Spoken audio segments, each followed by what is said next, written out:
Hello प्यारे बच्चों, आप सभी का स्वागत है आपके अपने YouTube channel the crazy board पर। तो प्यारे बच्चों, आज हम इस वीडियो में प्रश्नावली 1.2 के प्रश्न संख्या 6 को हल करेंगे, जो कि क्लास 10th का प्रश्न है। तो आइए बच्चों, इसको हम हल करते हैं। तो प्यारे बच्चों, यहाँ पर प्रश्न है, व्याख्या कीजिए कि 7 गुना 11 गुना 13 प्लस 13 और 7 गुना 6 गुना 5 गुना 4 गुना 3 गुना 2 गुना 1 प्लस 5 भाज्य संख्याएं क्यों है। यहाँ पर हमको दो संख्याएं दिए हुए हैं और हमको इनमें पूछ रहा है कि ये दोनों संख्याएं भाज्य संख्याएं क्यों हैं।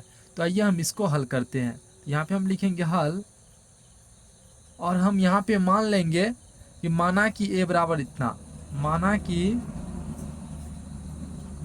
कि ए बराबर कितना है, 7 गुना 11 गुना 13 प्लस 13 और बी बराबर कितना है, ये हम मान लेंगे बी बराबर है 7 गुना 6 गुना 5 गुना 4 गुना 3 गुना 2 गुना 1 प्लस 5। हम मान लिए कि ए बराबर इतना है और बी बराबर इतना है।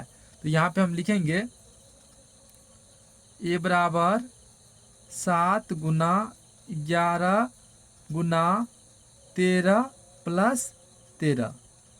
तो आप ये बताइए इनमें कॉमन क्या है। तो इसमें जो है 13 कॉमन है, इसमें भी है और इसमें भी है, यानी दोनों साइड है 13, तो इसमें 13 कॉमन हो गया। तो 13 इसमें से हम कॉमन निकाल लेंगे। तो यहाँ पे क्या बच जाएगा, 7 गुना 11, 7 गुना 11 प्लस यहाँ से 13 कॉमन आ गया, तो यहाँ पे बच जाएगा 1। तो यहाँ पे हम क्या लिखेंगे, 13 इंटू 7 को अगर हम 11 से गुना करेंगे तो क्या हो जाएगा, 11 सतह 77 प्लस 1। तो यहाँ पे क्या हो जाएगा, 13 गुना 77 और 1 को अगर हम जोड़ेंगे तो ये हो जाएगा 78, 78। तो 13 गुना 78 हो गया। तो हमको ए बराबर कितना आ गया, 13 गुना 78।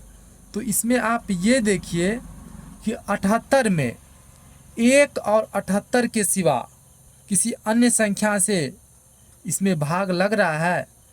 तो आप देखिएगा 1 से तो 78 में भाग लगेगा ही, और 78 से भी 78 में भाग लग जाएगा। तो हम देखेंगे 2 से लगता है 78 में भाग, तो हाँ 2 से भी लग जाएगा, ये 39 बार में 78 कट जाएगा। अब हम देखेंगे 3 से इसमें भाग लगेगा, तो इसमें 3 से भी भाग लग जाएगा। और ये कैसे लगेगा आप भाग दे कर के देख लीजिएगा। तो इसमें 2 से भी भाग लगता है, 3 से भी भाग लगता है, और भी संख्याएं से जैसे 39 से भी इसमें भाग लग जाएगा। तो ये हो गया। तो आपको भाज्य संख्याएं किसे कहते हैं, इसका आपको डेफिनेशन आना चाहिए। तो प्यारे बच्चों, आपको समझ में आना चाहिए भाज्य संख्याएं हम वैसी संख्या को कहते हैं जो एक और स्वयं के अतिरिक्त अन्य संख्याओं से भी विभाजित हो। एक और स्वयं के अतिरिक्त अन्य संख्याओं से भी विभाजित हो। जैसे 6, ये 1 से भी विभाजित है और स्वयं यानी खुद 6 से भी विभाजित है, और इसको छोड़ करके ये 2 से भी विभाजित है और 3 से भी विभाजित है। 6 में हम 2 से भी भाग दे सकते हैं, 3 से भी भाग दे सकते हैं। इसी को हम भाज्य संख्याएं कहते हैं। और अभाज्य संख्या किसे कहते हैं, वैसी संख्याएं जो एक और स्वयं के अतिरिक्त किसी अन्य संख्या से विभाजित नहीं हो, उसे हम अभाज्य संख्या कहते हैं।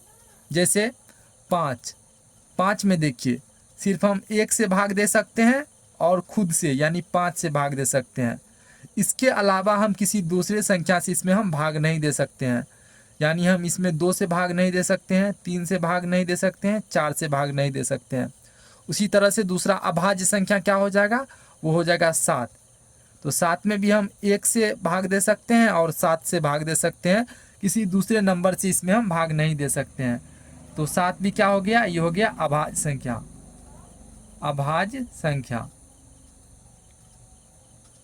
और 5 भी क्या हो गया, अभाज्य संख्या। और भाज्य संख्या क्या हो गया, जो एक और स्वयं को छोड़कर अन्य संख्याओं से भी विभाजित हो उसे हम भाज्य संख्या कहते हैं। तो यहाँ पर देखिए, 13 और 78 को यहाँ पे गुना कीजिए तो क्या हो जाएगा, 78 और 13 को गुना कीजिए, 8 तिया 24, 2 7 तिया 21, 2 23, 78, 4 8 3 11, 7 2 9 1 10, 1014 आया। 1014 में बताइए, इसमें 2 से तो भाग लग ही जाएगा, तो ये 1 से विभाजित हुआ, स्वयं से भी हुआ, और उनको छोड़कर ये 2 से भी विभाजित है, और भी संख्या से विभाजित ये हो सकता है। तो 2 से विभाजित है, इसीलिए ये क्या हो जाएगा, ये एक भाज्य संख्या हो जाएगा। और इसी तरह से हम अब b बराबर लिखेंगे, और b बराबर कितना है, 7 गुना 6 गुना 5 गुना 4 गुना 3 गुना 2 गुना 1 प्लस 5। तो यहाँ पर देख लीजिए b बराबर ये है, 7 गुना 6 गुना 5 गुना 4 गुना 3 गुना 2 गुना 1 प्लस 5, वही हम यहाँ पे लिखे हैं। तो इसको भी हम आगे हल करते हैं। तो इसमें देखिए कॉमन क्या है, तो इसमें देखिए 5 कॉमन है, 5 यहाँ पर भी है, यहाँ पर भी है, तो इसमें से हम 5 कॉमन निकाल लेंगे। तो यहाँ पे क्या बच जाएगा, 7 गुना 6 गुना 4 गुना 3 गुना 2 गुना 1 प्लस यहाँ से 5 कॉमन आ गया, तो यहाँ पर भी क्या बच जाएगा, 1।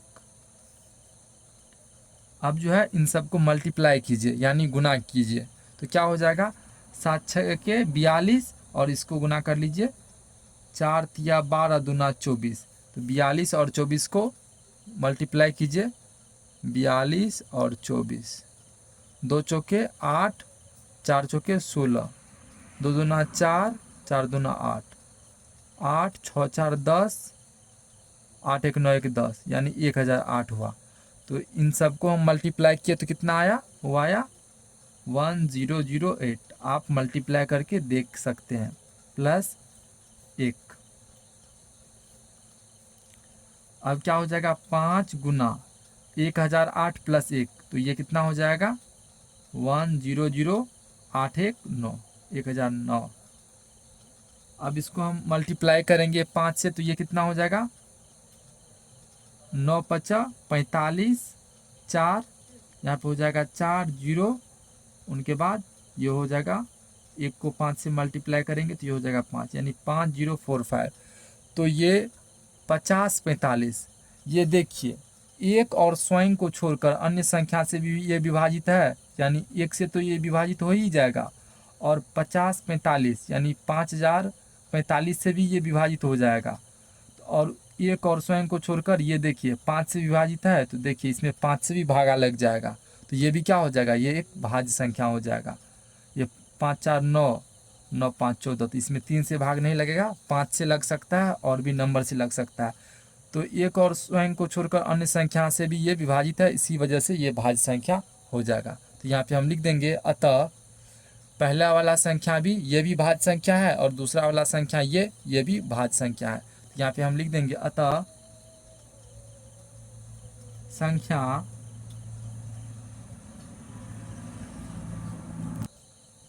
या यहाँ पे लिखिए, चूंकि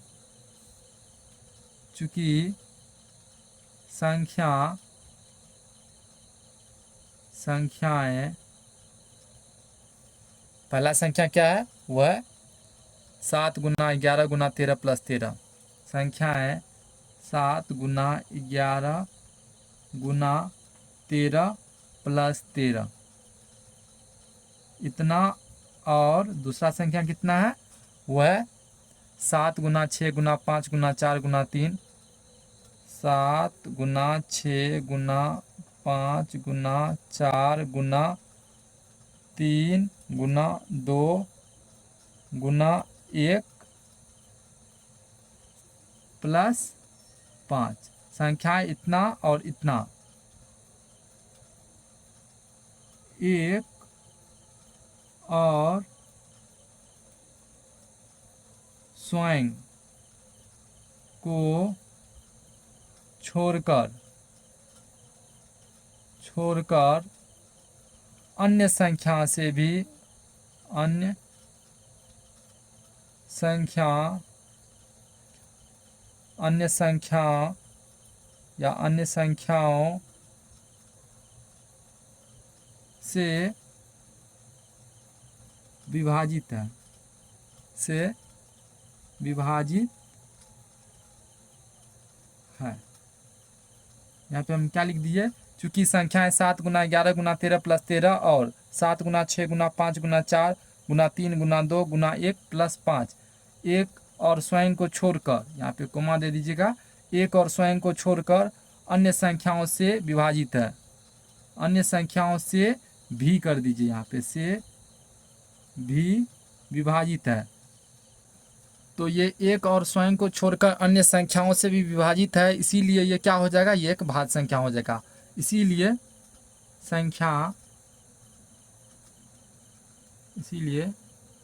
संख्या 7 गुना 11 गुना 13 प्लस 13 और 7 गुना 6 गुना 5 गुना 4 गुना 3 गुना 2 गुना 1 प्लस 5, संख्या इतना और इतना एक भाज्य संख्या है, एक भाज्य संख्या है। क्यों है भाज्य संख्या? क्योंकि एक और स्वयं को छोड़कर ये अन्य संख्याओं से भी विभाजित है, इसीलिए ये एक भाज्य संख्या है। आंसर। तो हमको उम्मीद है कि आपको ये प्रश्न अच्छे से समझ में आ गया होगा। अगर आपको कोई भी कंफ्यूजन है तो कमेंट सेक्शन में ज़रूर पूछिएगा। तो मिलते हैं अगले वीडियो में, तब तक के लिए आप अपना ख्याल रखिए। Thank you for watching this video. जय हिंद दोस्तों।